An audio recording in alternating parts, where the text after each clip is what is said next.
परीक्षा नहीं हुई, लेकिन आज नहीं तो कल होगी। ये कोरोना महामारी आज नहीं तो कल जरूर खत्म होगी। स्कूल कॉलेजेस कभी ना खुलें, ऐसा नहीं होगा।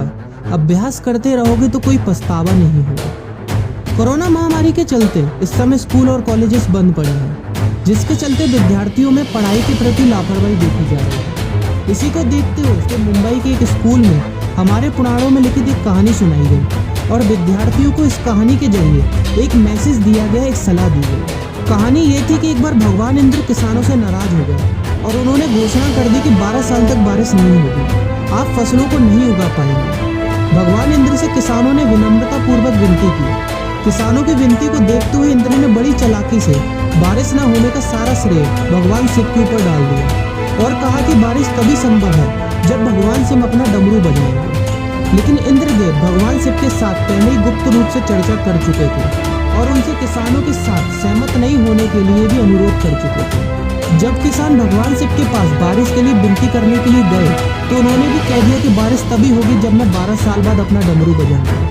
निराश होकर वापस लौटते किसानों ने 12 साल तक इंतजार करने का फैसला किया। लेकिन उनमें से एक किसान वापस लौटकर नियमित रूप से अपना काम कर रहा था, खेती कर रहा था, यहाँ तक कि बीज भी बो रहा था।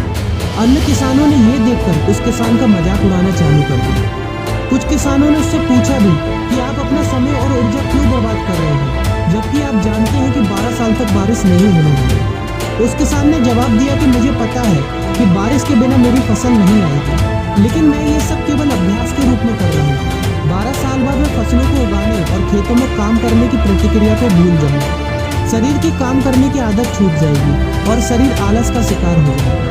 इसलिए मैं अभ्यास करता रहता हूँ कि जब 12 साल बाद बारिश होगी तो मुझे काम करने में मुश्किल नहीं होगी। जब इस किसान की ये बात पार्वती जी को पता चली तो उन्होंने भी चिंतित होकर शिव जी से कहा, आप भी 12 साल बाद डमरू बजाना भूल सकते हैं। यह सुनकर भगवान शिव भी चिंतित हो गए, इसलिए कहीं वो डमरू बजाना भूल तो नहीं गए, इसकी जांच करने की सोची और अपना डमरू उठाकर बजाने की कोशिश करने लगे।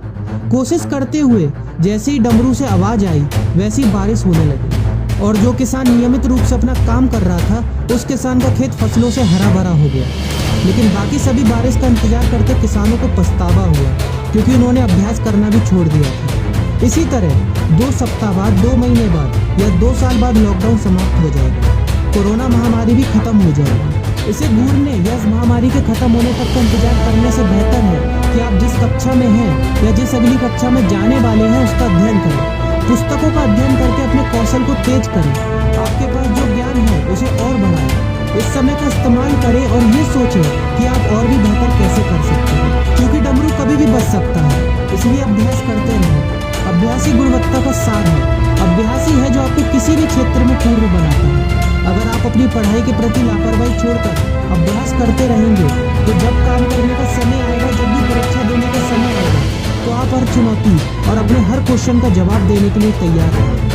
अपना ध्यान रखें और अपनों का ख्याल रखें, क्योंकि कोरोना भी गया नहीं है। घर पर ही रहने की कोशिश करें ताकि आप भी और अन्य भी सुरक्षित रहें और नियमित रूप से अभ्यास करते रहें, क्योंकि डमरू कभी भी बच सकता है। वीडियो अच्छी लगी हो तो वीडियो को लाइक और अपने फ्रेंड्स के साथ शेयर करना मत भूलिएगा। और अगर आप एक